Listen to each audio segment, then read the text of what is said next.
शुरू करना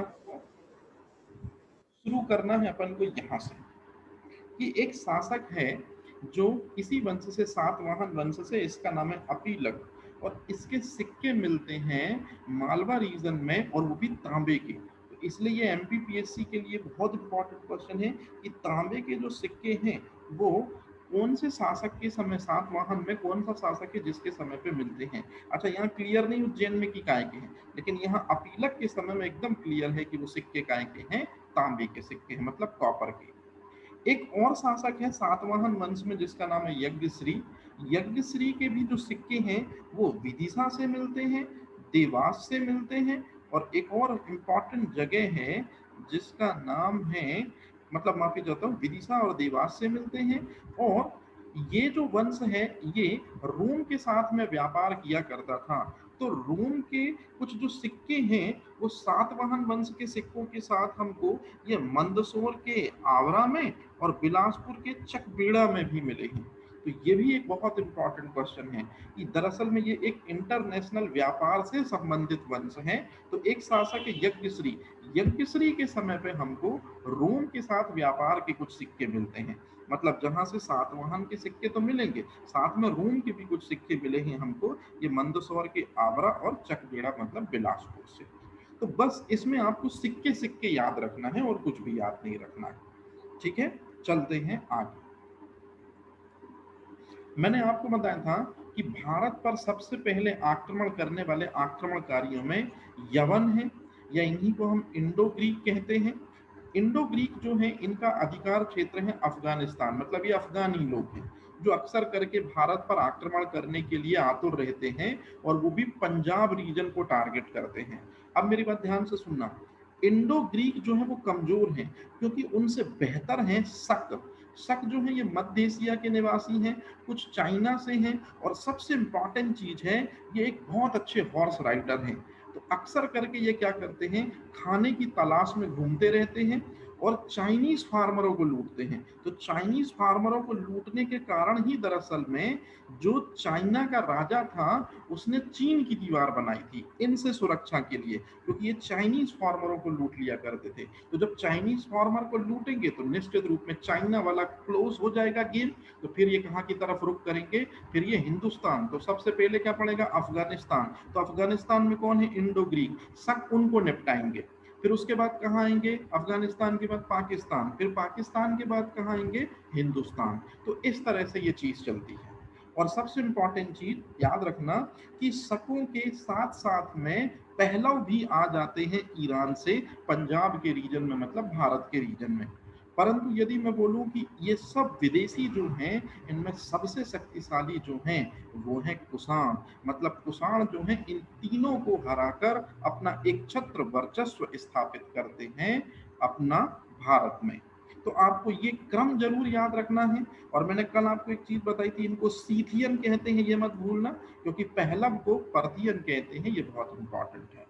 अब चलिए, ये आपने हिस्ट्री में पढ़ा होगा, अपन एमपी के संदर्भ में जरा बात करते हैं। तो सबसे पहले अपन बात करते हैं अफगानिस्तान के जो लुटेरे, अफगानिस्तान से संबंधित जो लुटेरे हैं, इंडो यूनानी वंश से संबंधित, या यवन या हिंदू यूनानी वंश बोलते हैं इनको।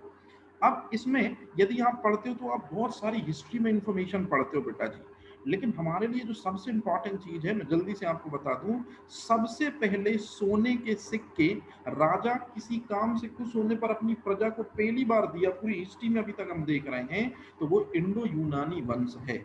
मतलब सबसे पहले सोने के सिक्के इन्हीं ने जारी किए, जो एक बाह्य आक्रांता है। अब इसमें बहुत सारे शासक हैं जिसमें से हमको इसका सबसे फेवरेट या सबसे प्रतिष्ठित या सबसे शक्तिशाली शासक पढ़ना है इंडो ग्रीक में या यवन में, नाम है मिनांडर। और जब भी मिनांडर के बारे में बात होती है तो दो क्वेश्चन हमेशा पूछे जाते हैं। पहली, इसकी राजधानी साकल मतलब सियालकोट, जो आजकल कहाँ पर है, पंजाब पाकिस्तान में।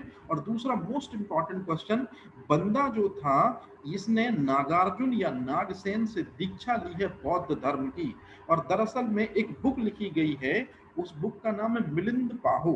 मिलिंद पाहो बुक में मिनांडर सवाल पूछता है कि ये आत्मा क्या होती है, मरने के बाद क्या होता है, जन्म कैसे लेते हैं, इस तरह के सवाल हैं, और आचार्य नागसेन उसका जवाब देते हैं। मतलब मिनांडर के सवाल और नागसेन के जवाब एक किताब में है जिसका नाम है मिलिंद पाहो।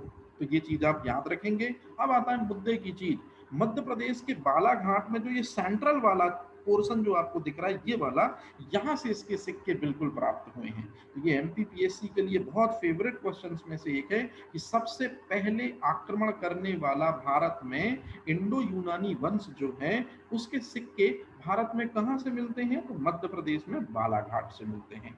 ये आप ध्यान रखेंगे, मतलब इसमें ये लास्ट लाइन अपने एमपी के लिए इंपॉर्टेंट है। अब चलते हैं आगे। इंडो ग्रीक को जो हटाते हैं या इंडो ग्रीक को जो सबक सिखाकर भारत में अपनी नई इबारत लिखते हैं जिसको कहते हैं शक, और शक चाइनीज में एक टाइटल होता है छत्रप, छत्रप किंग के लिए यूज होता है। तो ये हमेशा ये अपने साथ में ये एक उपाधि जरूर लिए रहते थे। तो ये चीज आपको याद रखना है, छत्रप एक टाइटल है जो चाइनीज किंग हमेशा अपने लिए यूज करते थे। अब यदि मैं आपसे पूछूं कि इसमें क्या क्या इंपॉर्टेंट क्वेश्चन बनेंगे, तो इसमें एमपी से उतने इंपॉर्टेंट क्वेश्चन नहीं बनते सकों में जितना हिस्ट्री से बनते हैं। मैं थोड़ी जल्दी आपको बता रहा हूं, आप समझने की कोशिश करना क्योंकि सिलेबस बहुत लंबा है। शक छत्रप में सबसे पहला जो राजा है जिसका नाम है मो, असल में उसका नाम है मुअस, और दूसरा राजा है अजेस। इन दोनों के सिक्के हमको मालवा रीजन से मिलते हैं। तो ये सबसे इंपॉर्टेंट क्वेश्चन आ जाता है कि शक छत्रप वंश के अधिकांश सिक्के मध्य प्रदेश में कहाँ से मिलते हैं, तो आंसर है मालवा से। अब एक और बहुत इंपॉर्टेंट क्वेश्चन, शकों की यदि हम देखते हैं तो दो शाखाएं या दो वंशों में इसका विभक्तिकरण हमको साफ साफ देखने को मिलता है, जिसमें कार्दमक जो वंश है जो मालवा से संबंधित है वो इतना इंपॉर्टेंट नहीं है जितना इंपॉर्टेंट है छहरात वंश। अब ये छहरात वंश क्या है, मेरी बात ध्यान से सुनना। दरअसल में शक छत्रप का छहरात वंश ही ज्यादातर कॉम्पिटिटिव एग्जाम में आता है, इसलिए अपन ने उसको पूरी तवज्जो दी है। अब आप देख सकते हो कि जो शक छत्रप वंश में जो छहरात है उसका संबंध उज्जैन से है, साथ ही साथ में उसका संबंध विदिशा से है, और फिर उसके साथ ये गुजरात और मालवा रीजन, मतलब ये इंदौर वाला रीजन और सटा हुआ गुजरात का रीजन है। मतलब ये मध्य प्रदेश से ताल्लुकात रखता है कौन, छहरात वंश। जिसने इसकी स्थापना की थी उसका नाम पूछा जाता है, एमपीएसआई पूछ चुका है कि छहरात वंश का संस्थापक कौन है, भूमक। ये याद रखेंगे आप। अच्छा, इसी वंश का एक राजा है जिसका नाम है नहपान, और नहपान को गौतमी पुत्र सतकर्णी ने हराया था, हमने देखा था। तो ये क्वेश्चन भी बहुत इंपॉर्टेंट है कि वो कौन सा राजा है नहपान, मतलब किस वंश से संबंधित है, तो याद रखिएगा शक छत्रप वंश से संबंधित है, और उसको सातवाहन वंश का सबसे प्रतापी राजा गौतमी पुत्र सतकर्णी ने हराया था। और गौतमी पुत्र सतकर्णी के ज्यादातर सिक्के हमको भारी मात्रा में कहाँ से मिलते हैं बेटा जी, उज्जैन से। ये हमने अभी अभी पढ़ा।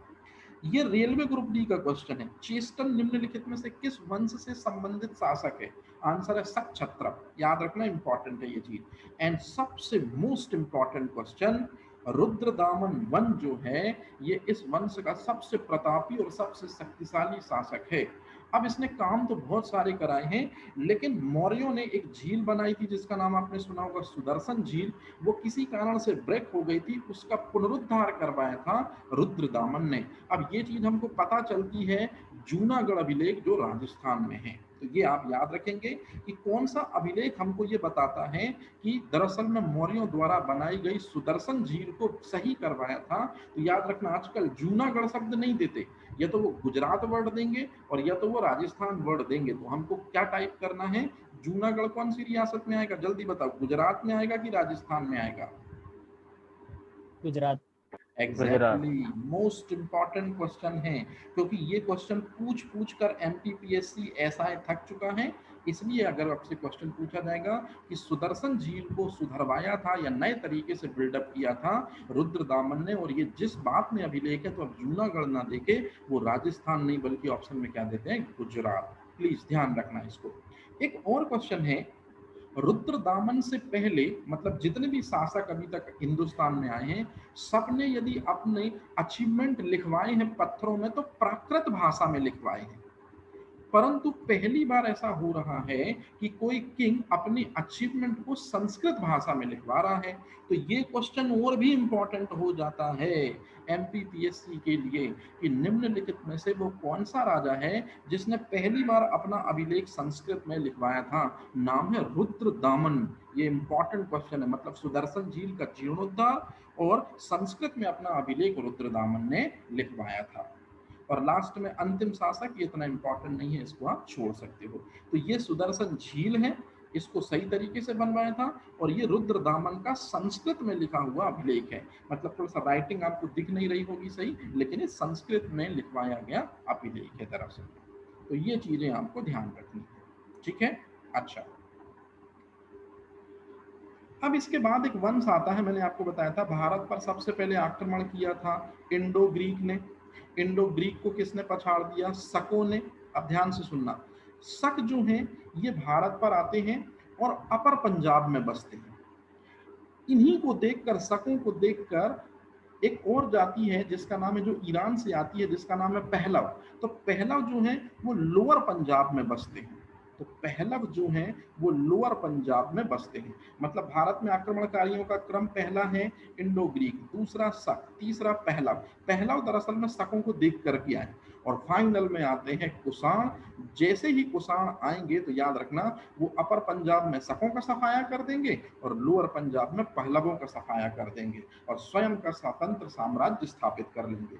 अब इनके बारे में एक क्वेश्चन पूछा जाता है कि सबसे पहले सोने के सिक्के सबसे पहले किसने जारी किए थे? तो अपन ने पढ़ा इंडो ग्रीक, लेकिन बहुत अधिक संख्या में, और वो भी शुद्ध सोने के सिक्के यदि किसी वंश ने जारी किए हैं तो वो कौन सा वंश है? कुषाण।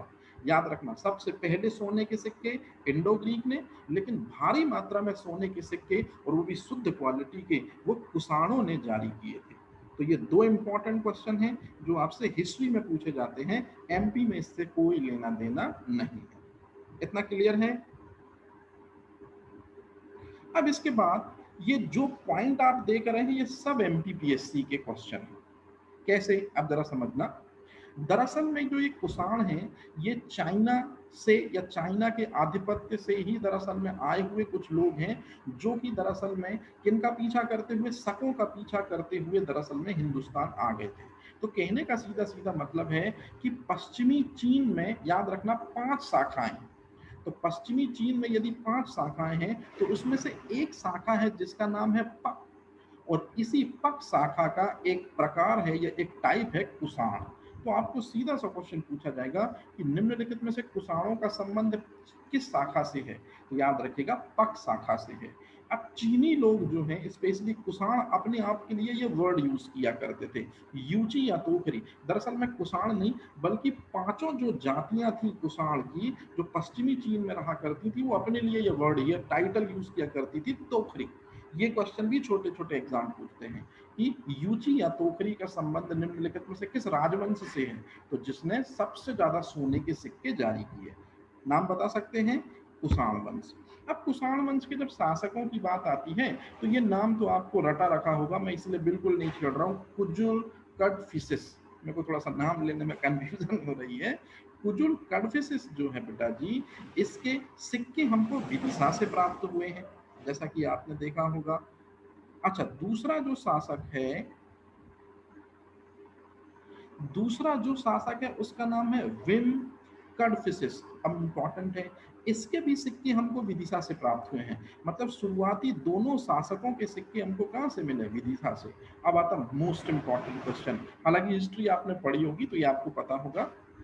जो कुषाण वंश का सबसे प्रतापी राजा है उसका नाम है कनिष्क, और कनिष्क ने जनता की भलाई के लिए इतने सारे काम करवाए हैं कि इसी की तुलना अकबर से की जाती है। तो आपसे क्वेश्चन पूछा जाता है कि कुषाण काल का अकबर किसे कहते हैं? तो याद रखिएगा कनिष्क को कहते हैं। अब इसी के समय में बौद्ध संगीति हुई थी, वो भी चौथी बौद्ध संगीति हुई थी।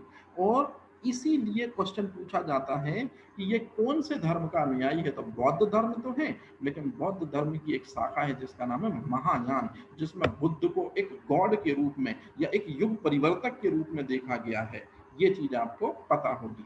अब एक चीज और क्वेश्चन पूछना था मेरे को, जो क्वेश्चन बहुत ज्यादा पूछा जाता है, हालांकि किसी कॉम्पिटेटिव एग्जाम में नहीं लेकिन इंटरव्यू में बहुत पूछते हैं। जनरली बुद्ध की आपने कोई भी प्रतिमा देखी होगी तो उसमें बुद्ध जो है वो योग करते हुए बैठे दिखाई देते हैं, परंतु पहली बार बुद्ध की प्रतिमा खड़ी दिखाई देती है वो कनिष्क ने ही ड्रॉ करवाई थी। ये चीज आप ध्यान रखना, ये बहुत इंपॉर्टेंट क्वेश्चन है कि एकमात्र बुद्ध की खड़ी प्रतिमा का दर्शन हमको किस वंश में होता है? कुषाण, और कनिष्क ने ही उसको बनाया था। अब आते हैं एक और क्वेश्चन की तरफ। कनिष्क का एक बेटा है जिसका नाम है वशिष्ठ, इंपॉर्टेंट है। और वशिष्ठ के बारे में इंफॉर्मेशन सांची के स्तूप के लेखों से मिलती है। मतलब सांची का जो स्तूप है उसमें जो दरअसल में बाजू में जो शिलालेख हैं उन शिलालेखों में ये जानकारी मिलती है कि कनिष्क का पुत्र वशिष्ठ था। तो ये क्वेश्चन भी बहुत इंपॉर्टेंट हो जाता है एमपी के लहजे से। अब अगला क्वेश्चन और इम्पोर्टेंट और वो अगला क्वेश्चन फिर और इम्पोर्टेंट। दरअसल में वशिष्ठ का पुत्र है भूविष्ठ। भूविष्ठ के समय में सिक्के जो हैं वो शहडोल और हरदा से प्राप्त होते हैं। ये एसआई का क्वेश्चन है।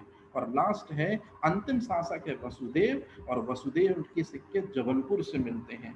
तो मतलब यहाँ टोटल जो काम है वो सिक्के सिक्के का है। एक बार आप फिर से देख लो, कुजुल कटफिसेस और विम कटफिसेस सिक्के विदिशा से प्राप्त हुए।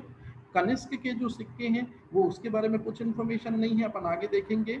बुद्ध की खड़ी प्रतिमा और महायान शाखा का अनुयायी, और आपने सुना होगा चौथी बौद्ध संगीति इसी के समय में हुई थी। इसका पुत्र है वशिष्ठ, सांची अभिलेख में उसका वर्णन मिलता है। और वशिष्ठ के पुत्र शरद के सिक्के शहडोल से मिले, हरदा से मिले, और लास्ट में वसुदेव के सिक्के जबलपुर से मिले। मतलब टोटल ये चीज दिमाग में सेट करनी और रटनी है। अब सबसे ज्यादा क्वेश्चन यदि हिस्ट्री में पूछे गए हैं, अगर आप जैन और बुद्ध को छोड़ दो तो कुषाण से पूछे गए हैं। ये आपने सुना होगा और ये आपने पढ़ा भी होगा।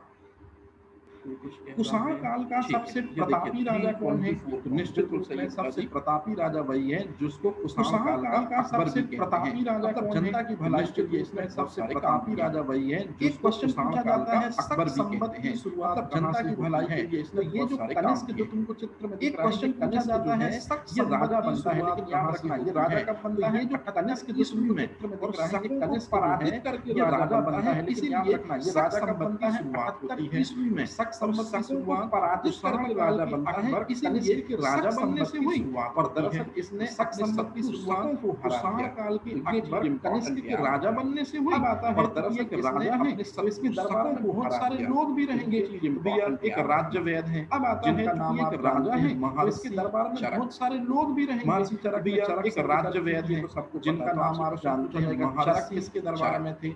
याद रखना, महर्षि चरक ने चरक के दरबार में, जैसे ये तो सबको बिंबिसार के दरबार में था, चरक किसके दरबार में थे? अच्छा, दूसरा क्वेश्चन कनिष्क के दरबार में था। आपको बनता होगा बिंबिसार के दरबार में था, वैसे यहाँ कनिष्क के दरबार में था। क्वेश्चन बुद्ध चरित्र को लिखने वाला बनता होगा, लेकिन फिर भी सुनो।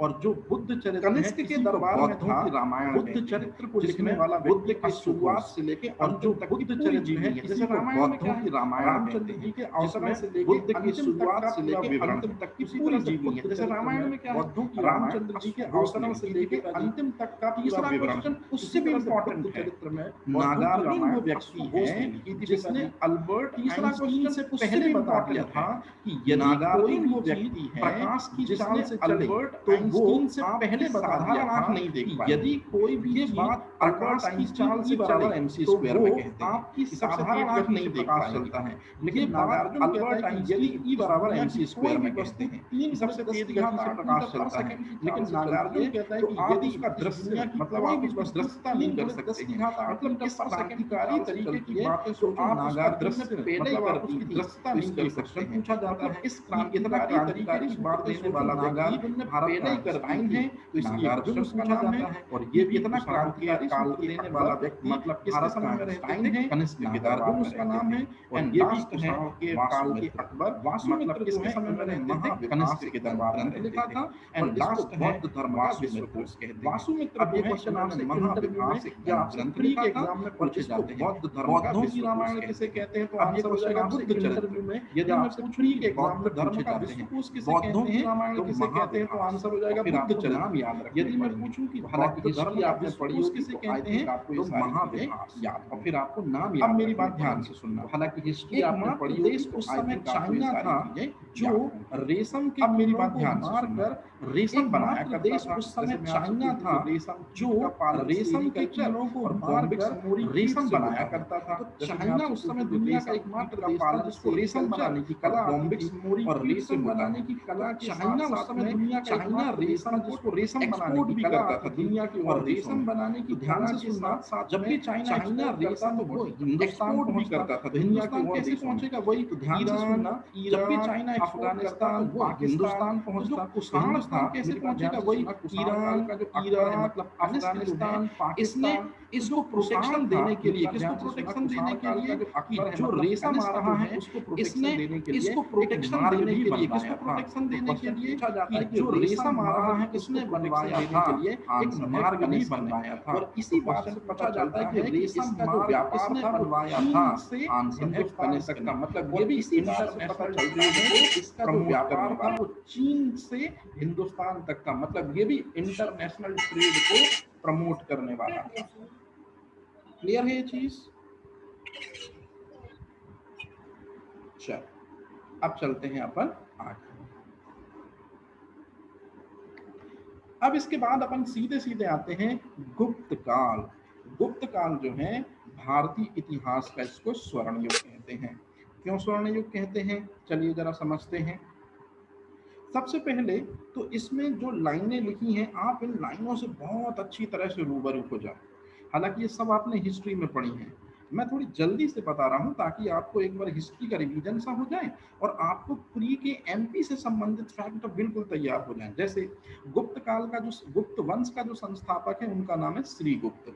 श्रीगुप्त ने बेसिकली जो राजधानी बनाई थी वो पाटलिपुत्र या पटना को बनाई थी, परंतु मध्य प्रदेश में मालवा रीजन के व्यापार और व्यवसाय से इतने ज्यादा प्रभावी हुए कि इन्होंने उज्जैन में अपना व्यापारिक केंद्र खोल दिया था। याद रखना, मालवा के वर्चस्व या मालवा के रुपये पैसे या यहाँ की जो संजीदगी थी उसको देखकर इन्होंने यहाँ पर व्यापार और व्यवसाय हेतु ट्रेड खोल दिया था। मैंने आपको पहले ही बताया, ज्यादातर राजभाषा या ज्यादातर शिलालेखों में जो भाषा लिखी जाती थी वो कौन सी थी? प्राकृत। रुद्रदामन ने पहली बार संस्कृत में लिखा था जूनागढ़ में। तो आपसे यही क्वेश्चन पूछा जाता है कि गुप्त काल की राज की भाषा क्या है? प्राकृत। तो ये क्वेश्चन आज भी पूछा जाता है। अब आते हैं श्रीगुप्त के बाद जो अगला व्यक्ति राजा बनता है उसका नाम है चंद्रगुप्त वन। चंद्रगुप्त के वन के समय की महत्वपूर्ण घटना, सिंपल सा क्वेश्चन है, गुप्त संवत की शुरुआत किसने की? तो आंसर है चंद्रगुप्त। अब इसी का बेटा है, चंद्रगुप्त वन का बेटा है, नाम है समुद्रगुप्त। और समुद्रगुप्त जो है इसको भारत का नेपोलियन कहते हैं, ये तो आपको पता है, परंतु आंसर आप ये समझ लो, ये है उसका जवाब। दरअसल में उत्तर भारत को उस समय आर्यावर्त कहते थे, वहां के 9 राजाओं को हराया और दक्षिण भारत के 12 राजाओं को हराकर पूरे भारत पर एक छत्र अधिकार कर लिया था दरअसल में समुद्रगुप्त ने, इसलिए इसको भारत का नेपोलियन कहते हैं। एमपीपीएससी का उससे भी इंपॉर्टेंट क्वेश्चन समुद्रगुप्त में, इसका जो कवि था उसका नाम था हरिसेन, और इसी के समय पे समुद्रगुप्त के समय पे हमको सागर जिले का एरण अभिलेख का पता चलता है। हालांकि उस समय सागर वर्ड यूज न होकर उसे स्वभोग नगर बताया गया है समुद्रगुप्त के समय पे। तो ये चीज थोड़ा सा आप याद रखेंगे। अब समुद्रगुप्त की औलाद है, मोस्ट इंपॉर्टेंट क्वेश्चन, चंद्रगुप्त द्वितीय। और ये चंद्रगुप्त द्वितीय वही है जिसकी सिमिलैरिटी अकबर से होती है। अकबर भी अपने दरबार में 9 रत्न रखता था और चंद्रगुप्त द्वितीय भी अपने दरबार में 9 रत्न रखते थे। हालांकि अब 9 रत्न पढ़ाने का टाइम बिल्कुल भी नहीं है। हाँ, जैसे देखिए हाथ उठा है, क्वेश्चन बिल्कुल होगा, तो जैसे ही मैं लेक्चर खत्म करूं बिल्कुल आप क्वेश्चन पूछ सकते हो कि क्या क्वेश्चन बनेगा या किस तरह की चीज है। हाँ, नागवंश बिल्कुल सही है, ये चीज है। अब ध्यान से सुनना, चंद्रगुप्त द्वितीय जो है ये समुद्रगुप्त का बेटा है, ये क्वेश्चन हो गया पहला। अकबर की जैसे सिमिलैरिटी है क्योंकि नौरत्न परंपरा है। और मोस्ट इंपॉर्टेंट क्वेश्चन, इसका जो दरबार में है कालिदास, ये सबसे ज्यादा एमपीपीएससी में पूछा गया क्वेश्चन है क्योंकि महाकवि कालिदास उज्जैन से रिलेटेड है, तो इसलिए इस क्वेश्चन को बहुत प्रमोट करते हैं। उससे भी इंपॉर्टेंट है, देवता जो हैं आयुर्वेद के जो देवता हैं भगवान धन्वंतरी हैं। अब कई लोग कहते हैं कि ये वही हैं और कई लोग कहते हैं नहीं वो अलग हैं। तो बहरहाल जो भी हो अपन को उसमें नहीं पढ़ना है, सीधे सीधे हैं कि धन्वंतरी हैं आयुर्वेद आचार्य या आयुर्वेद के देवता जो हैं। और सबसे इंपॉर्टेंट, ये वराह मिहिर वो व्यक्ति हैं जिसने बताया था कि फलाने दिन चंद्रगुप्त द्वितीय के बेटे की डेथ सुअर के सींग घुसने से होगी। तो जिस घड़ी में होगी वो भी बताया था, जिस दिन में होगी वो भी बताया था। तो वास्तविकता में दरअसल में ये चीज जब पता चलती है राजा को, मतलब किसको पता चलती है, चंद्रगुप्त को, तो फिर वो इनके पास आता है और अपने यहाँ का मतलब पाटलिपुत्र का सबसे बड़ा सम्मान देता है इनको, मिहिर।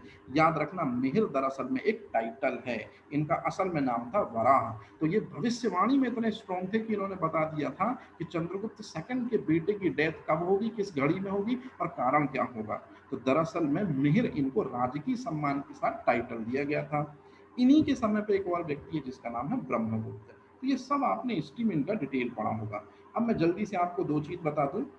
कुमारगुप्त एक ऐसा शासक है जिसने नालंदा यूनिवर्सिटी बनाई थी, और स्कंदगुप्त के समय पे एक लुटेरी जनजाति हूणों का आक्रमण होता है। तो यहाँ जितनी भी लाइनें लिखी हैं ये सब आपके क्वेश्चन हैं। तो इसलिए आप इनको बहुत अच्छे से पढ़ेंगे। जैसे ही अपन लेक्चर को क्लोज करते हैं एक बार इसी सीट से, इसलिए मैं यही सीट भेज रहा हूँ। और अगर कभी कोई डाउट हो तो आप मेरे से जैसे ही लेक्चर खत्म होता है तो बिल्कुल पूछेंगे, है ना। जैसे किसी ने मेरे को पूछा कि नागवंश क्या है, बिल्कुल मैं बताऊंगा। अब एक चीज और समझ लो, जब भी आप गुप्त साम्राज्य या गुप्त वंश पढ़ते हो तो आप सागर जिले में जरूर जाते हो, और सागर जिले में एक अभिलेख जरूर आपको मिलता है, एरण अभिलेख। तो एरण अभिलेख की सबसे बड़ी खासियत ये है कि याद रखना, जो ये अभिलेख है ये दरअसल में गुप्तकालीन है।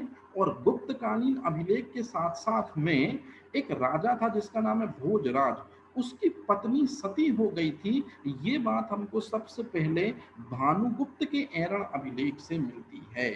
तो यदि आपसे पूछा जाए कि गुप्त निम्नलिखित में से किसने एरण अभिलेख को बनाया है, तो निश्चित रूप में गुप्तकालीन शासकों ने। परंतु गुप्तकालीन शासकों में वो कौन सा है, तो याद रखना भानुगुप्त वो है जिसने एरण अभिलेख में हमको ये इंफॉर्मेशन दी है कि असल मायने में राजा भोजराज की जो पत्नी है वो सती हो जाती है।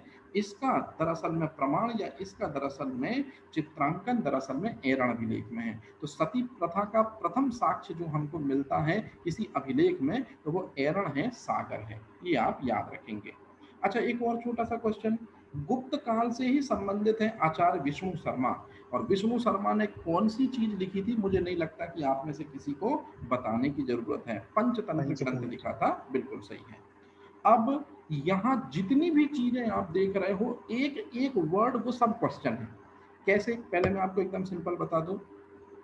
गुप्तकालीन स्थापत्य कृतियों को समझाइए, 6 मार्कर मीन्स का क्वेश्चन था। तो आप देख लो, आपको मात्र इतनी सी चीज लिखनी थी।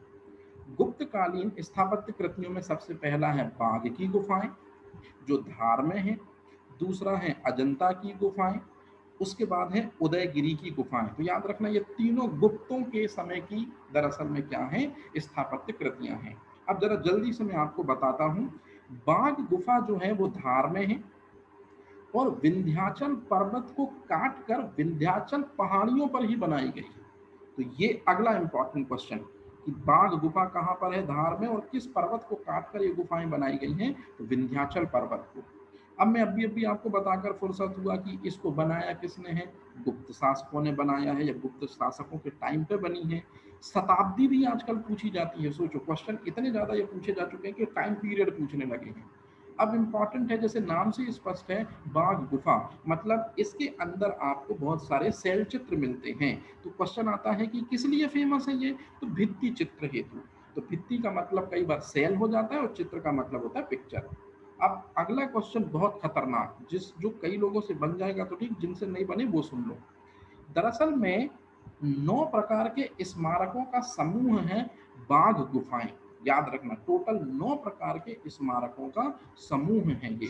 और उससे भी इंपॉर्टेंट क्वेश्चन आता है लास्ट, कि ये किनके समकालीन हैं। मतलब यदि बाघ गुफाएं धार में बन रही थी गुप्तकालीन शासकों के समय पे, तो महाराष्ट्र में कौन सी गुफाएं उस समय बन रही थी, अजंता की गुफाएं। तो अजंता की टोटल 29 गुफाएं हैं, ये बात आप याद रखना। उनमें से जो गुफा नंबर 16 है और जो गुफा नंबर 17 है, इसमें से गुफा नंबर 17 को बोलते हैं चित्रशाला, और ये चित्रशाला ही गुप्तकालीन शासकों द्वारा बनाई गई है। तो आपसे स्पेशल क्वेश्चन पूछा जाता है कि निम्नलिखित में से कौन सी गुफा संख्या, जिसे चित्रशाला कहते हैं, गुप्तकालीन शासकों द्वारा बनाई गई है? तो आंसर है गुफा नंबर 17। ये आप याद रखेंगे, ये मोस्ट इंपॉर्टेंट क्वेश्चन है। बाकी आपसे थ्योरी बन जाएगी, वो मुझे पता है। अब एक क्वेश्चन और पूछा जाता है, उदयगिरी की गुफाएं कहाँ पर हैं? तो याद रखिएगा, उदयगिरी की गुफाएं वहां पर हैं जहां पर विदिशा है। और विदिशा में दरअसल में टोटल ये 20 गुफाएं हैं, परंतु इन 20 गुफाओं में जो गुफा नंबर 5 है, इसमें से क्वेश्चन पूछा जाता है कि यहाँ किस देवता की प्रतिमा है? भगवान विष्णु भाई भी ऑप्शन साहब। में होगा और वराह भी ऑप्शन में होगा। तो आपको भगवान विष्णु टिक नहीं करना है, उनका जो स्वरूप है वो टिक करोगे। मतलब कौन सा स्वरूप? वराह। तो इस तरह से क्वेश्चन आपसे पूछे जाते हैं। मतलब बाघ गुफा धार में, अजंता की गुफाएं और उदयगिरी की गुफाएं, याद रखेंगे आप, ये सब गुप्तकालीन स्थापत्य कृतियां हैं। मैं थोड़ा सा जल्दबाजी में इसलिए पढ़ा रहा हूँ क्योंकि आपको भी पता है कि सिलेबस बहुत लंबा है, ठीक है? तो आप लोग इन चीज़ों को बहुत अच्छे से सुना करो और सुनने के बाद इस सीट को जरूर एक बार फॉलो किया करो प्लीज़।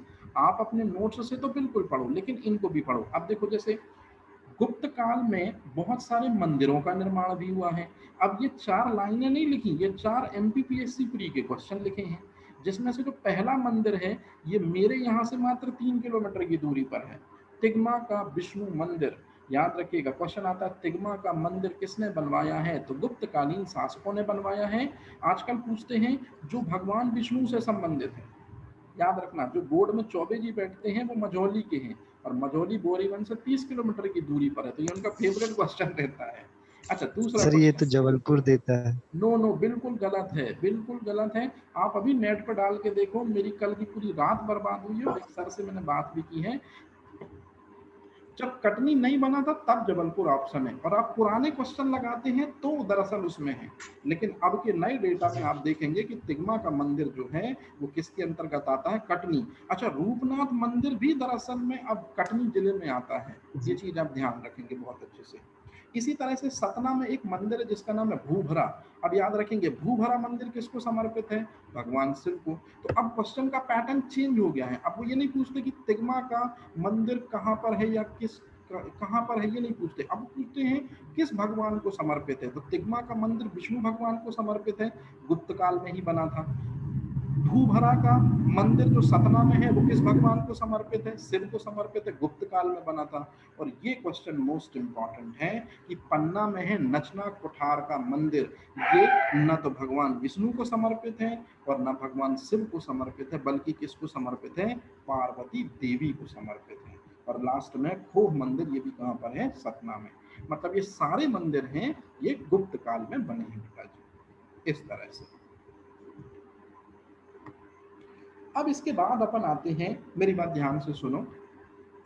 जब भी आप लोग राजवंश पढ़ोगे तो सबसे पहले आप परमार वंश पढ़ोगे। जब भी आप राजवंश पढ़ोगे तो सबसे पहले आप चंदेल वंश पढ़ोगे। और जब भी आप राजवंश पढ़ोगे तो सबसे पहले आप कलचुरी वंश पढ़ोगे। आपको ये 3 सबसे पहले पढ़ने हैं। फिर शुरुआत करते हैं सबसे पहले। परमार वंश का संबंध निम्नलिखित में से कहां से है? पहला क्वेश्चन, मालवा से। मालवा मतलब ये इंदौर वगैरह इसके आसपास का रीजन। परमार शासक हिस्ट्री में हैं, कोई किताब यदि ऐसा बोलती है तो आप उस किताब का नाम भी बताएं और वो व्यक्ति जिसने वो किताब लिखी है वो भी बताएं। तो पद्मगुप्त एक व्यक्ति है जिसने किताब लिखी थी नवसाह साध चित्रण। इस किताब में या इस ग्रंथ में परमारों की होने की पुष्टि है, और इसी किताब में चीख चीख कर इन्होंने बताया है कि इन्होंने मालवा पर शासन किया है। सबसे ज्यादा परमारों में पूछा गया क्वेश्चन कि इन्होंने कहां शासन किया है? तो मालवा पे शासन किया। अब बढ़ते हैं खतरनाक क्वेश्चंस की तरफ, मेरी बात ध्यान से सुनना। जो परमार हैं ये शुरुआत में गुर्जर, प्रतिहार, ऐसा कुछ आपने सुना होगा, इनके जी। सामंत थे। परंतु यहाँ कुछ खास मिल नहीं रहा था, तो इसलिए फिर ये राष्ट्रकूटों में एक शासक आपने कभी सुना होगा दंती दुर्ग, इसके पास में आ जाते हैं ये काम करने के लिए। मतलब परमार जो हैं ये गुर्जर प्रतिहारों के सामंत रहते हैं, परंतु जब इनको यहाँ से कुछ खास फायदा नहीं होता तब ये राष्ट्रकूटों के पास आ जाते हैं, स्पेशली दंती दुर्ग उस समय शासक हैं, उनके पास आकर ये यहाँ सामंत बन जाते हैं। तो अब क्वेश्चन शुरू होता है कि परमार जो वास्तविकता में है उनकी शुरुआत कहाँ से होती है। तो याद रखना शुरू में ये गुर्जर प्रतिहार के सामंत रहते हैं, फिर उसके बाद ये राष्ट्रकूटों के सामंत रहते हैं। ये चीज आपको याद रखनी है, बहुत इंपॉर्टेंट। जैसे यहाँ मैंने आधा लिखा है वर्ड, ठीक है, कि राष्ट्रकूट दंती दुर्ग, दरअसल शुरुआत में ये गुर्जर प्रतिहार के सामंत रहते, बाद में आ जाते हैं ये। कल मैंने आपसे पूछा था कि ये जो मंदिर है वो कहाँ है।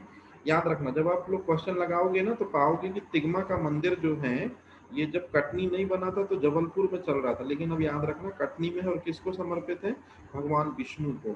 भूभरा का मंदिर भगवान शिव को समर्पित है।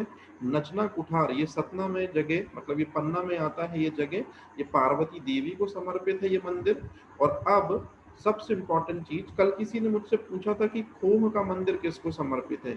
ये अभी हाल ही का कोई एग्जाम जो है, मतलब लॉकडाउन के पहले जो हुआ था उसमें क्वेश्चन है, याद रखना।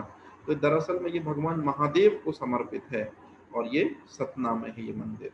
तो थोड़ा सा इसको ध्यान रखना, ये इंपॉर्टेंट है ना, ये आगे का क्वेश्चन है। अब मेरी बात बहुत ध्यान से सुनना, ये जो पोर्शन तुम देख रहे हो ये मैंने बिल्कुल अभी 10 मिनट पहले ऐड किया है। वकाटक वंश और औलिकर वंश, वकाटक वंश और औलिकर वंश के कम से कम 20 क्वेश्चन हैं, लगभग लगभग 350 क्वेश्चंस में से। और वो भी आप समझ पा रहे होंगे कि औलिकर तो लगभग ना के बतौर है, मतलब ज्यादातर क्वेश्चन 18 क्वेश्चन किसके हैं, वकाटक से, मतलब बहुत इंपॉर्टेंट है। तो चलो शुरुआत करते हैं। वकाटक वंश, अब याद रखना गुप्त जो है और शक जो है, मतलब जो भारत को लूटने वाली जनजाति है शक और गुप्त, ये जब सरवाइव कर रहे होंगे तो इन्हीं के बीच में वकाटक भी दरअसल फले फूले हैं। तो आपसे पहला क्वेश्चन ये पूछा जाता है कि वकाटक वंश हमको कब देखने को मिलता है। तो ये चीज हमेशा याद रखना कि शकों और गुप्तों के बीच में दरअसल में विदिशा में ये वंश फल रहा होता है और फूल रहा होता है, मतलब काफी कम समय में ये वंश जो है समाप्त हो जाएगा, लेकिन चूंकि दो बड़े वंशों के बीच में है इसलिए हम इसको ध्यान में रखते हैं। अब शुरुआत करते हैं सबसे पहले क्वेश्चन से।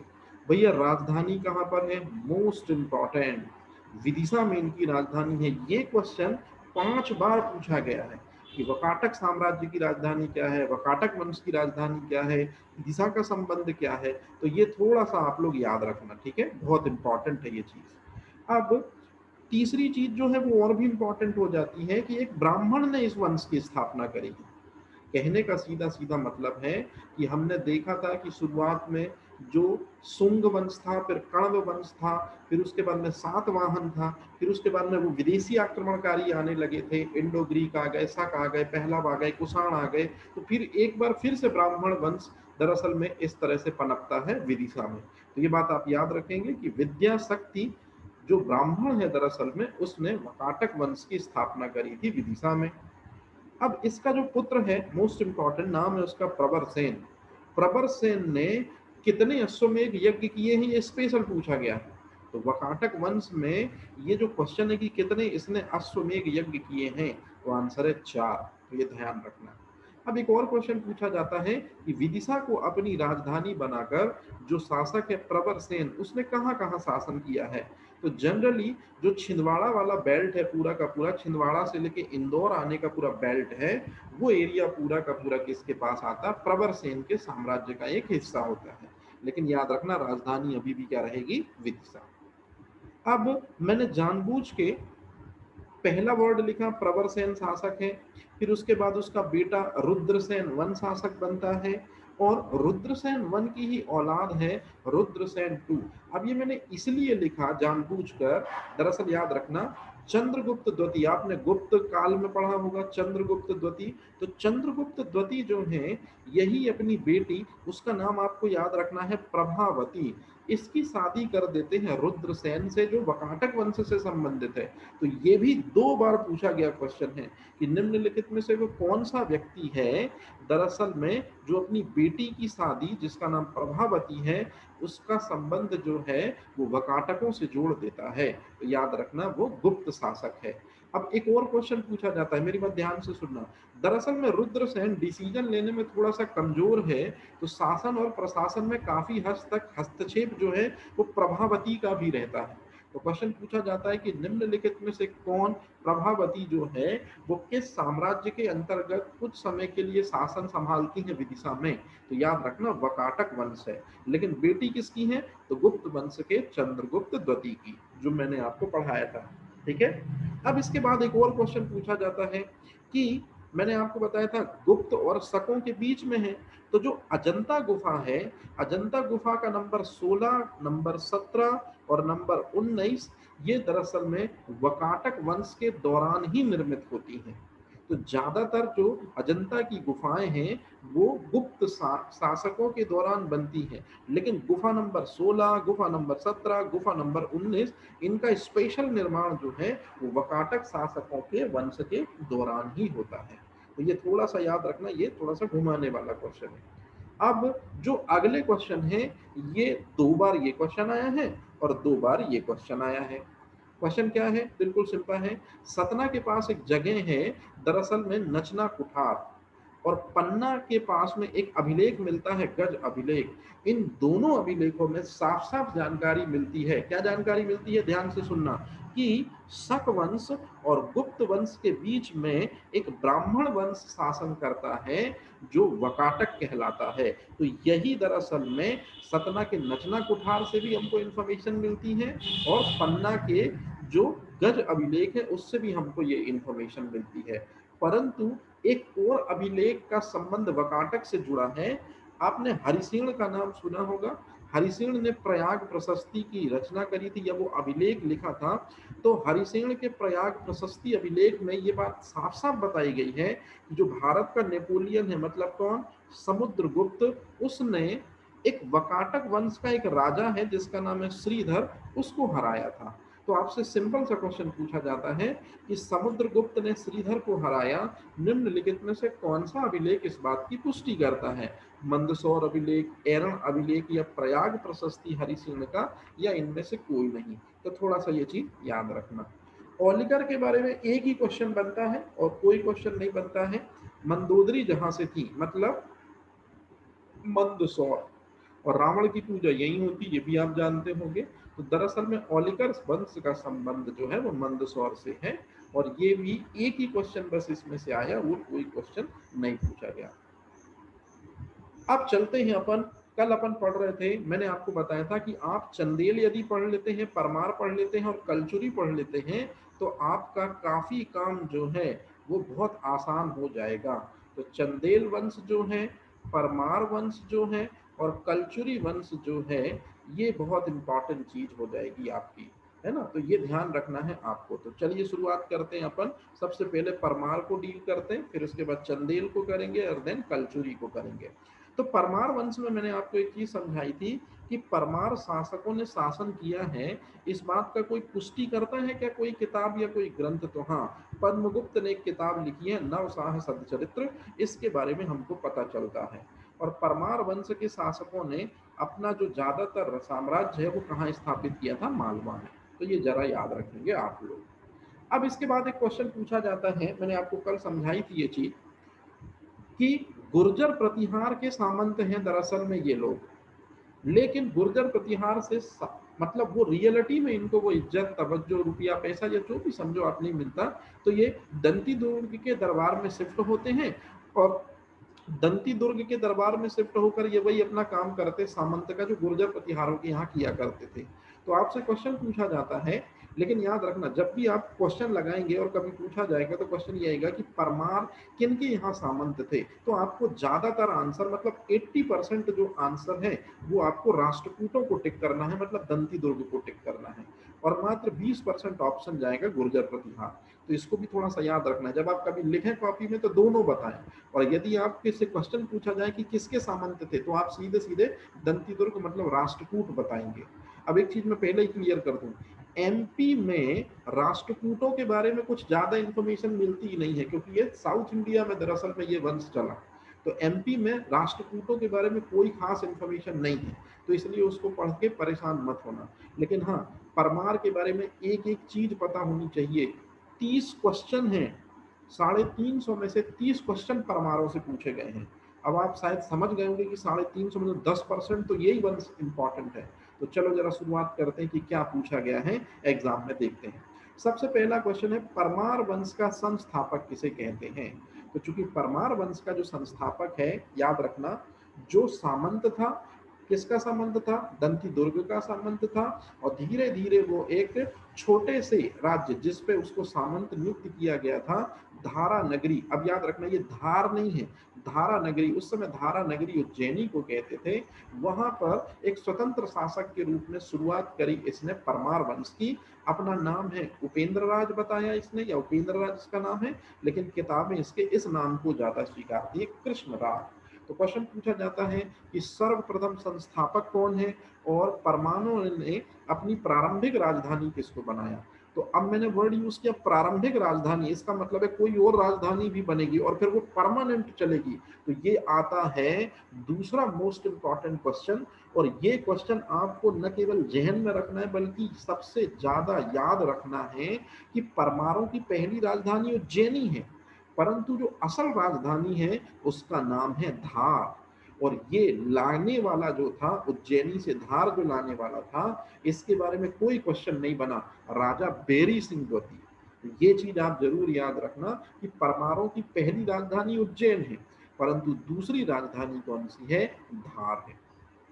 अब आता तीसरा क्वेश्चन, वागपति मुंज का संबंध किन शासकों से है। तो आंसर है जो शुरुआत में गुर्जर प्रतिहारों के सामंत थे, बाद में राष्ट्रकूटों के सामंत हैं, धारा नगरी को राजधानी बनाते हैं, बाद में वो राजधानी शिफ्ट होकर आ जाती है धार। तो ये चीज आप याद रखेंगे। तो वागपति मुंज भी दरअसल में कौन है, परमार वंश का शासक।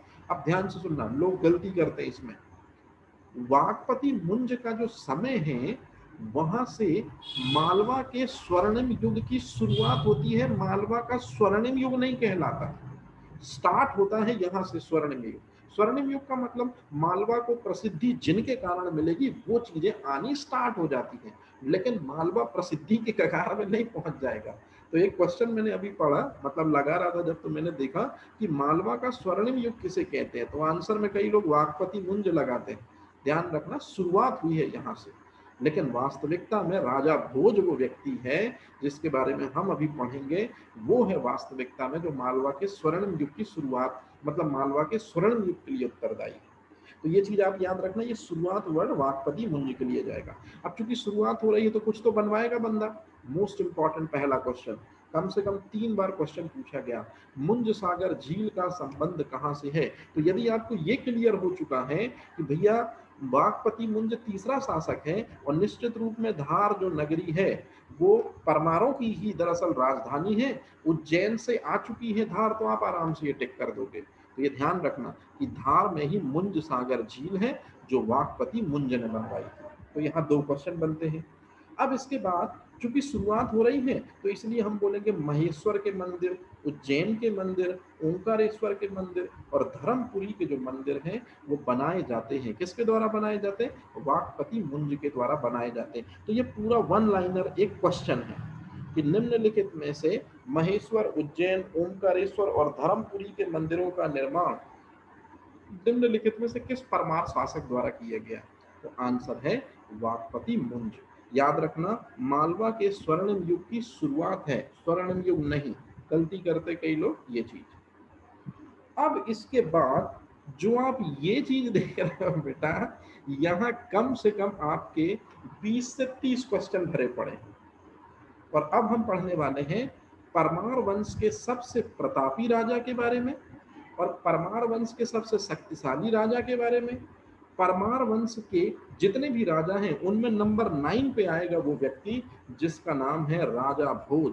राजा भोज ने अपने नाम पर एक उपाधि ले रखी है, नाम है कविराज। अब देखो मैं आपको थोड़ा सा शॉर्ट में क्वेश्चन बता दूं कि क्वेश्चन कैसे पूछे जाते हैं। राजा भोज का संबंध किस वंश से है? पहला क्वेश्चन परमार वंश। दूसरा, परमार वंश का सबसे प्रतापी राजा, आंसर है राजा भोज। परमार वंश का सबसे शक्तिशाली राजा, आंसर है राजा भोज। परमार वंश का नौवां राजा कहलाता है, आंसर है राजा भोज। वो कौन सा परमार शासक है जिसने अपने नाम पर कविराज उपाधि ले रखी है? आंसर है राजा भोज।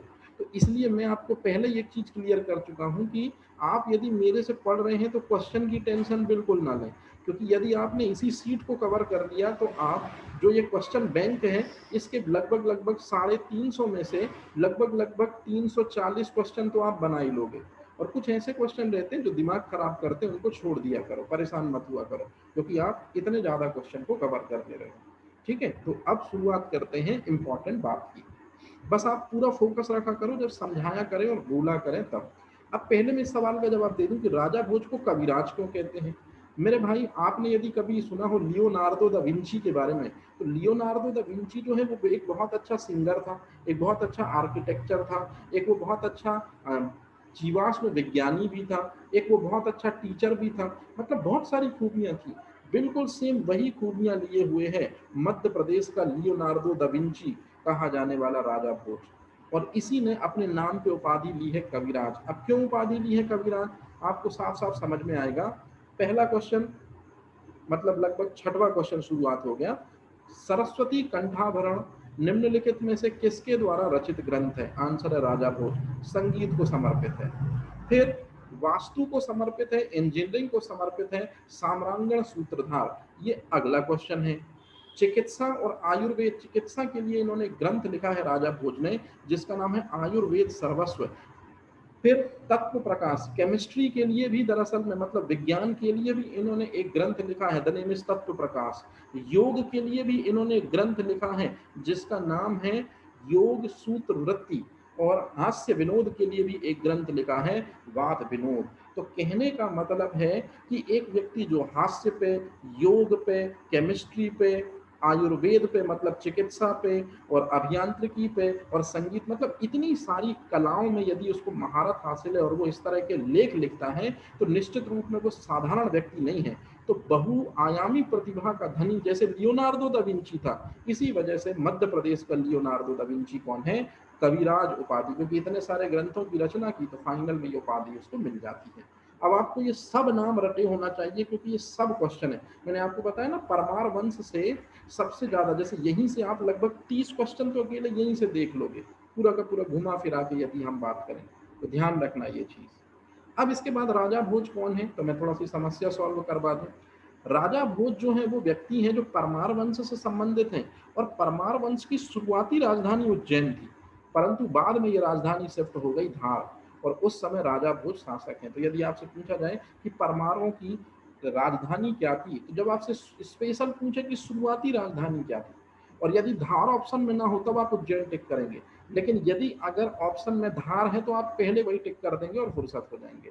तो ये चीज आप याद रखना। हालांकि राजा भोज के समय में भी उन्होंने धार को क्या बनाया था? अपनी राजधानी बनाया था। अब आता है फंसाने वाला क्वेश्चन, जिसमें थोड़ी सी आप गलती कर देते और आपसे क्वेश्चन गलत हो जाता है। भोपाल का जो तालाब है बेटा जी, उसको भोजताल कहते हैं, वो भी राजा भोज ने बनाया था। Most important question. भोपाल में जो सबसे बड़ी झील है उसको कहते हैं भोजसर झील, उसका निर्माण भी राजा भोज ने किया था। याद रखना, भोजताल का निर्माण भी राजा भोज ने किया था, भोजसर झील भी राजा भोज ने बनाई थी। भोपाल की सबसे बड़ी झील किसे कहते हैं? भोजसर झील। और अगला क्वेश्चन मोस्ट इंपॉर्टेंट, आपने कभी नाम सुना होगा भोजपुर नगर। ये भोजपुर नगर वास्तविकता में रायसेन जिले में आता है, या रायसेन में, अब ये एक तहसील के नाम पे है। इस नगर को भी बसाया है राजा भोज ने। कई लोग इसको समझ लेते हैं कि दरअसल में ये भोजपुर नगर भोपाल है, बिल्कुल नहीं मेरे भाई। भोजपुर नगर रायसेन जिले की एक तहसील है और यहीं पर एक ऐसा शिव मंदिर है जिसकी तुलना कई बार सोमनाथ की भव्यता से की जाती है। तो याद रखना, रायसेन जिले के भोजपुर तहसील में एक मंदिर है भगवान शिव का, इसी को पूर्व का सोमनाथ भी कहते हैं। ये मोस्ट इंपॉर्टेंट क्वेश्चन में से एक है, मतलब फंसाने वाला क्वेश्चन।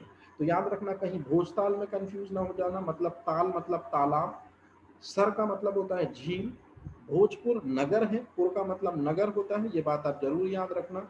और लास्ट में देखो, लास्ट टाइम एमपीपीएससी ने ये क्वेश्चन पूछा था, जबकि राजा भोज का संबंध मध्य प्रदेश से है, लेकिन एमपीपीएससी क्या पूछने गई थी लास्ट टाइम? त्रिभुवन नारायण स्वामी का मंदिर जो चित्तौड़ में है, किसने बनवाया था? आंसर है राजा भोज। तो सोचो, इस तरह के क्वेश्चन बनते हैं। अब मेरे को एक जो सबसे इंपॉर्टेंट बात बतानी थी वो ये बतानी थी, यदि मैं आपसे पूछूं कि भोपाल शहर की स्थापना किसने करी है, तो याद रखना, भोपाल शहर या आज का जो भोपाल है उसकी स्थापना जिसने करी है वो औरंगजेब की सेना में एक अफगानी व्यक्ति था या एक अफगानी सैनिक था, जिसका नाम है दोस्त मोहम्मद खान। और दोस्त मोहम्मद खान के बाद दूसरा व्यक्ति आएगा यार मोहम्मद खान। तो कई लोग यार और दोस्त एक ही वर्ड समझ लेते हैं, दोनों अलग अलग हैं। यदि मैं आपसे पूछूं कि आधुनिक भोपाल की स्थापना किसने की, तो दोस्त मोहम्मद खान। इसी को हम बोलेंगे भोपाल का पहला नवाब। तो याद रखना, भोपाल का दूसरा नवाब होगा यार मोहम्मद खान, और ये दोनों अलग अलग हैं। ये चीज आप बहुत अच्छे से याद रखना।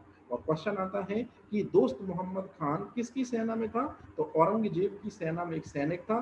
परंतु ये बिल्कुल वैसा ही है जैसे कि आपको मैंने बताया था, कभी अगर हिस्ट्री पढ़ाई होगी तो लोधी लोधी वंश की सबसे बड़ी खासियत थी कि वो अफगानी थे। तो ये चीज भी आपको याद रखना है कि ये जो दोस्त मोहम्मद खान है ये कौन है? अफगानी है।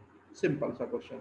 अब आता है भोपाल का ताल, मतलब जिसको अपन ने पढ़ा भी, भोज ताल किसने बनवाया? तो ये आप बता दोगे राजा भोज ने बनवाया था। लेकिन मोस्ट इंपॉर्टेंट क्वेश्चन, भोपाल शहर जरूर बसाया है दोस्त मोहम्मद खान ने, परंतु भोपाल का नामकरण राजा भोज के नाम पर ही हुआ है। याद रखना, राजा भोज का एक नाम है भोजपाल, और भोजपाल के नाम पर ही बना भोपाल। तो मतलब ये फंसाने वाले क्वेश्चन हो गए और वहीं वहीं वहीं वहीं घूम रहे हैं। तो बहुत आराम से, राजा भोज को भोजपाल भी कहते हैं, भोपाल शहर का नाम इन्हीं के नाम पर पड़ा। जबकि भोपाल नगर को बसाया किसने है? नाम है दोस्त मोहम्मद ने।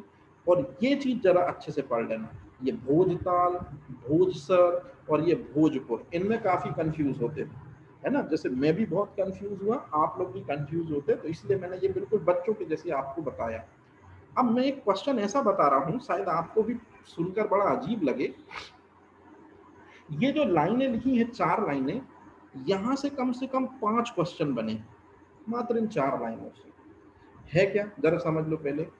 राजा भोज वो व्यक्ति है जो संस्कृत को बढ़ाना चाहता है, क्योंकि इसको ऐसा लगता है कि Sanskrit is a mother language, सभी सब्जेक्ट की जो माँ है वो संस्कृत है।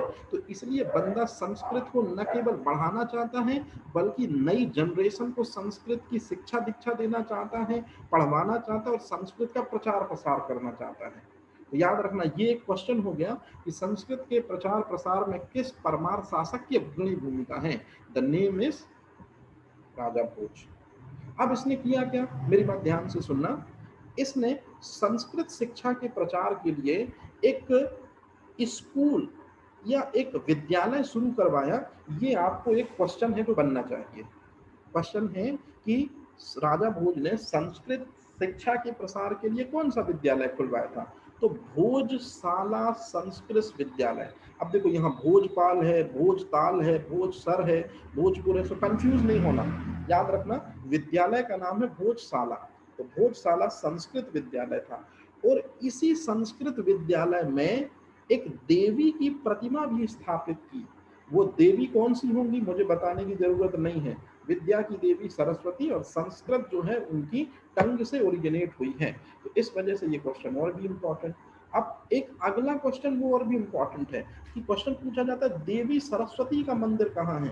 अरे भाई, तो राजा भोज ने जहाँ ये भोजशाला संस्कृत विश्वविद्यालय बनाया है, तो संस्कृत विश्वविद्यालय के प्रांगण में ही दरअसल में ये देवी सरस्वती का मंदिर है। क्योंकि आपको भी पता है गुरुकुलम परंपरा में क्या होता था कि स्कूल के अंदर ही, जैसे आपने रामायण देखी होगी तो देखा होगा कि मुनि जो वशिष्ठ जो भी रहते हैं, है ना, उन्हीं के दरअसल में आश्रम में दरअसल में ये रहता है। जैसे भगवान श्री कृष्ण भी जब संदीपनी आश्रम में गए थे, तो संदीपनी महाराज ने अपने आश्रम के अंदर ही सरस्वती माता की प्रतिमा को रखा था, ताकि उनकी आराधना पूजन करके और फिर शिक्षा दीक्षा का काम शुरू हो।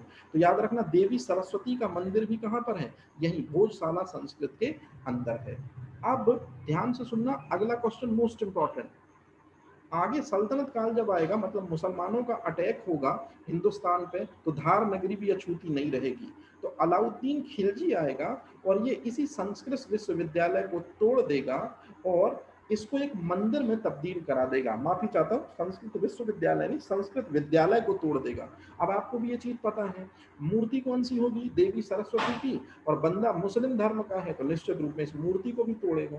तो अगला क्वेश्चन फिर तैयार है, देवी सरस्वती की मूर्ति जो धार में है भोजशाला संस्कृत विश्वविद्यालय के संस्कृत विद्यालय के अंदर, उसको किसने तोड़ा था, अलाउद्दीन खिलजी ने तोड़ा था। तो ये चीज आपको याद रखना है। अब ये क्वेश्चन अभी हाल ही में करंट अफेयर से जुड़ा हुआ क्वेश्चन क्या था। पहला, अब देखो ये क्वेश्चन जो बना, इसमें काफी सारे क्वेश्चन मिल जाएंगे। धार के भोजशाला मंदिर में जो देवी की छवि है, मतलब निश्चित रूप में कौन सी देवी, सरस्वती देवी की छवि है, अभी उसको किस, मतलब ब्रिटिश संग्रहालय में, किस देश के संग्रहालय में उसे सुरक्षित रखा गया है। तो याद रखना, ब्रिटेन मतलब लंदन में उसे सुरक्षित रखा गया है। ये शायद 2018 का करंट अफेयर्स है, तो ये चीज भी आपको याद रखनी है। हालांकि करंट अफेयर्स के लिए मैं लास्ट में आपको क्लास लूंगा एमपी का, और इंपॉर्टेंट चीजें आपको बता दूंगा। तो मैं फिर बोल रहा हूँ, अगर आपको मात्र ये लाइनें लग रही हो तो आपकी बहुत बड़ी गलतफहमी है। आप इनकी एक एक चीज अच्छे से पढ़ना। जैसे मैं हमेशा से आपको कभी भी कोई भी नोट्स देता था तो एक एक लाइन में क्वेश्चन छुपा होता था ना, बिल्कुल उसी तरह से आपको इसमें भी मेहनत करनी है, ठीक है। इसलिए मैं बिल्कुल एक एक चीज बताता चल रहा हूँ, कोई चीज नहीं छोड़ रहा। अब जैसे अगला क्वेश्चन, निम्नलिखित में से कौन सा अभिलेख हमको ये बताता है कि राजा भोज की हार हुई है। राजा भोज याद रखना पराक्रमी राजा है, लेकिन मंगई का अभिलेख बताता है कि राजा भोज की हार हुई है। चालुक्य वंश के शासक जो सोमेश्वर सेकंड है, वो इनको हरा देते हैं। एक अगला मोस्ट इंपॉर्टेंट क्वेश्चन, राजा भोज जिनको हम कविराज बोलते हैं, उनकी जब डेथ होती है तो जो जनता जनार्दन है धार की, वो एक सेंटेंस यूज करती है, वो आज भी पूछा जाता है। ये बिल्कुल वैसा ही सेंटेंस है जैसे एमबीटी मरता है ना जब खट्टा के निकट, तब बोला जाता है कि राजा को प्रजा से, प्रजा को राजा से मुक्ति मिल गई। तो राजा भोज की मृत्यु पर दरअसल में कोट यूज किया जाता है धार की जनता के द्वारा कि उसकी मृत्यु से विधा और विद्वान दोनों चले गए। यहाँ विधा का मतलब संस्कृत है और विद्वान का मतलब है राजा भोज, दोनों निराश्रित हो गए। इस तरह से आपको ये चीज याद रखना है। एक क्वेश्चन और था जो मेरे को जल्दी से बताना था आपको। आप जब भी भर्तहरि की गुफाओं के बारे में पढ़ेंगे, दरअसल में भर्तहरि की गुफाओं के पीछे राजा भर्तहरि और एक रानी है, इनका प्रेम प्रसंग है। अभी बिल्कुल भी टाइम नहीं है वो कहानी बताने की, बस आप इतना सुन लो कि परमार राजाओं ने ही राजा भर्तहरि को सम्मान देने के लिए, क्योंकि उनके साथ छल हुआ था, राजा भर्तहरि की गुफाएं बनाई थी, जो उज्जैन से मात्र 12 किलोमीटर दूर है। और जहां पर ये गुफाएं हैं वहीं पर है कालिया देह। तो आपसे क्वेश्चन पूछा जाता है कालिया देह महल कहाँ पर है, आंसर है उज्जैन में। और कालिया देह महल के पास में ही ये भर्तहरि की गुफाएं हैं, जो राजा भर्तहरि को समर्पित हैं, जिनका निर्माण करवाया था परमार राजाओं ने। तो ये थोड़ा सा याद रखना, क्योंकि जनरली हमको गुप्त काल में वो उदयगिरी की गुफाएं, बाघ की गुफाएं दिमाग में रहता है, आदमगढ़ की गुफाएं तो शुरुआत में हो गया। तो कई बार हम जब भी पूछा जाता है कि गुप्त कालीन कौन सी गुफाएं थी, तो जल्दबाजी में भर्तहरि लगा के चले जाते हैं, जबकि अच्छे से देख लो आंख खोल के, वो परमार राजाओं द्वारा निर्मित की गई हैं। तो ये ध्यान रखना अच्छे से, ठीक है। इसके बारे में अब मैं शुरू कर रहा हूँ चंदेलों के बारे में। चंदेलों से संबंधित यदि आप क्वेश्चन लगाते हो बेटा जी, तो 300 350 में से 50 क्वेश्चन मिलते हैं खाली चंदेलों के। हर चौथा या हर पांचवा क्वेश्चन आपको चंदेलों का मिलेगा, ध्यान रखना। मतलब आप समझ सकते हो कि कितना इंपॉर्टेंट है एमपी के लहजे से चंदेल। शुरुआत करते हैं पहले क्वेश्चन से। चंदेल वंश की राजधानी या चंदेल वंश का संबंध कहाँ से है? आंसर है बुंदेलखंड। और बुंदेलखंड को चंदेलों के समय पे जिजाक भुक्ति कहा जाता था। तो दो क्वेश्चन हो गए कि चंदेल वंश का संबंध कहाँ से है? बुंदेलखंड से। और यदि बुंदेलखंड ऑप्शन में ना हो तो बताओ क्या टिक करना है अपन को? जिजाक भुक्ति। अब आता है एक बहुत इंपॉर्टेंट क्वेश्चन। चंदेल वंश इसलिए फेमस है, मैं सीधे सीधे आपको बता दूं इसलिए फेमस है, खजुराहो। और खजुराहो में भी टोटल इतने मंदिर हैं, इनके लिए फेमस है। तो आपसे कभी भी कोई भी पूछे कि दरअसल में चंदेलों की धार्मिक राजधानी क्या थी, या मैंने अभी अभी बताया कि चंदेल कहाँ से है या चंदेलों ने सर्वाइवल कहाँ लिया है, जिजाक भुक्ति या बुंदेलखंड में। तो जिजाक भुक्ति या बुंदेलखंड ही चंदेलों की धार्मिक राजधानी जो है वो किस कौन है? खजुराहो। तो ये थोड़ा सा याद रखना। अब कम से कम ये क्वेश्चन की चंदेलों का संबंध कहाँ से है, खजुराहो में कौन से राजा थे, है ना, ये क्वेश्चन कम से कम नहीं होगा तो 5 से 6 बार पूछा गया है। तो इसलिए आप ये चीज अपने दिमाग में सेट कर लो कि चंदेल मतलब खजुराहो, मंदिर यहीं के हैं पूरे के पूरे। तो जब भी खजुराहो के मंदिर बोले जाए, कितने मंदिर हैं खजुराहो के? 85 मंदिर हैं खजुराहो में। वो पूरे के पूरे किसको समर्पित हैं? चंदेल शासकों को समर्पित हैं। परंतु याद रखना 85 में से दुर्घटनाओं के कारण बाकी मंदिर ढह गए हैं। अब केवल और केवल जीवित हालत में इतने मंदिर बचे हैं। कितने मंदिर बचे हैं? 22। तो मैंने जो ये वर्ड लिखे हैं ये भी क्वेश्चन है कि टोटल कितने मंदिर हैं और अब कितने बचे हैं, ध्यान रखना ये चीज। बाकी आगे डिटेल करता हूं। अब जैसे मैंने आपको एक चीज समझाई अभी बहुत अच्छे तरीके से, क्या समझाया मैंने आपको कि एक एक वर्ड इंपॉर्टेंट है। जैसे हमने परमार का एक एक लाइन पढ़ा बेटा जी, उसी तरह से अब हम पढ़ेंगे एक एक लाइन किसकी? चंदेलों की। और स्पेशली उनके लिए जो बहुत डेप्थ से पढ़ रहे हैं और जो बहुत आराम से क्वेश्चन लगा रहे हैं। सबसे पहले मैं आपको एक चीज समझा दूं, परमार जो थे वो शुरुआत में किसके सामंत थे? तो मैंने आपको बताया था गुर्जर प्रतिहारों के, लेकिन 20%।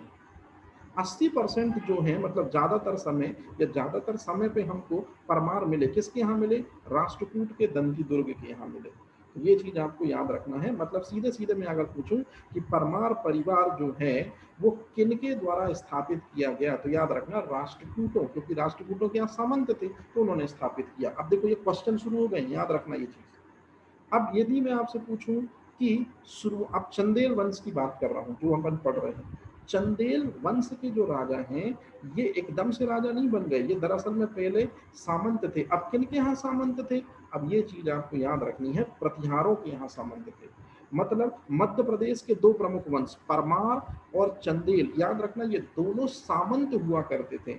एक राष्ट्रकूटों के सामंत थे मतलब परमार, और जो चंदेल हैं वो प्रतिहारों के सामंत हुआ करते थे। तो ये चीज याद रखना, ये इंपॉर्टेंट क्वेश्चन है आपका। अब आता है मोस्ट इंपॉर्टेंट क्वेश्चन कि चंदेलों ने अपनी राजधानी किसको बनाया था? आंसर है कलिंजर को या महोबा को बनाया था। तो जैसे मैंने अभी अभी आपको बताया कि चंदेल राजा जो हैं ये किसके सामंत हुआ करते थे? प्रतिहारों के सामंत हुआ करते थे। और धीरे धीरे प्रतिहारों की स्थिति कमजोर होती जाएगी, उनके शासक दुर्बल होते जाएंगे, तो फिर सल्तनत को या उनके साम्राज्य में पकड़ अधिक बनाते जाएंगे कौन? यही सामंत। और धीरे धीरे धीरे धीरे धीरे धीरे अपनी एक राजधानी बनाकर अपना अलग शासन स्थापित कर देंगे। तो अगला क्वेश्चन फिर तैयार हो गया कि गुर्जर प्रतिहार जो कन्नौज के हैं ये दरअसल में कमजोर पड़ने लगे या इनका विघटन होने लगा, तो फिर मध्य प्रदेश में या बुंदेलखंड में कौन से वंश का उदय होता है? कलिंजर या महोबा में। तो ये याद रखना चंदेल वंश। मतलब गुर्जर प्रतिहार जैसे जैसे कमजोर होते जाएंगे, बुंदेलखंड में चंदेल जो है वो क्या होते जाएंगे? परवान चढ़ते जाएंगे। तो बहुत सारे क्वेश्चन यहाँ हो चुके कि परमार किसके सामंत थे, चंदेल किनके सामंत थे, राजधानी क्या बनाई है, चंदेलों का जो अभ्युदय हुआ है वो किनके विघटन से हुआ है। तो ये याद रखना आप।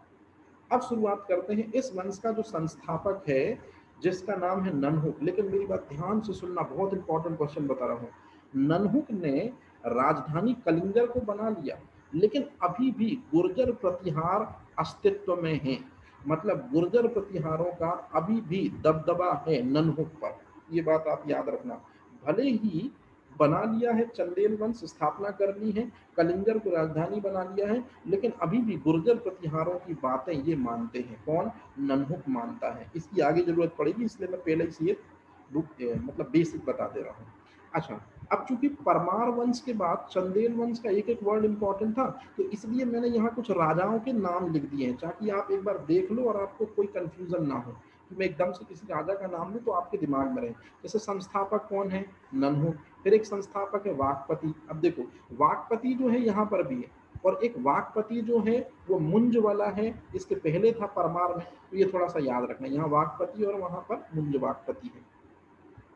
अब तीसरा जो शासक है, ये मोस्ट इंपॉर्टेंट है, ये क्वेश्चन है आपका कि चंदेल वंश का पहला शासक है नन्हुक, दूसरा है वाकपति, और तीसरा शासक है जय शक्ति। इसी को जयजाक कहते हैं और इसी को जीजा भी कहते हैं।